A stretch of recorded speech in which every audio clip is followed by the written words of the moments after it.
Vətəndaşlar birincisi Bakıya niyə gəlir?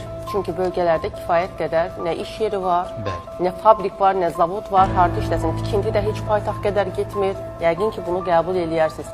Kənd təsərrüfatı ilə məşğul olmağın başqa bir problemləri, çətinlikləri var. Amma hansısa bir formada o ailəni saxlamaq da lazımdır. Pensiya yaşı çoxdur, uşaq pulu yoxdur və bütün bu problemlər yığılanda insanlar yaşadığı yeri tərk edib paytaxta gəlmək məcburiyyətində qalırlar. Bunu mən bilirəmsə, siz məndən də çox səbəblərini bilirsiniz.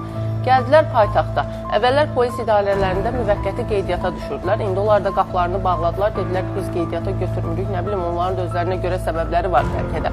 Amma vətəndaşa bir qapı göstərmədən bu qapını da üzünə bağlayırsansa, neynəyəcək? Tanımadığı adama pul verəcək ki, sən Allah, Allahın adıdır, məni bura qeydiyyata sal, 5 manat, 10 manat, 100 manat, 150 manat fərqi yoxdur. Çünki o vətəndaş paytaxtda yaşayırsa, burada qeydiyyata düşmürsə, nə icbari sığortadan yararlana biləcək, nə uşağını hansısa bağçaya qoya biləcək, ya məktəbə qoya biləcək. Bütün bu imkanlardan məhrum olur.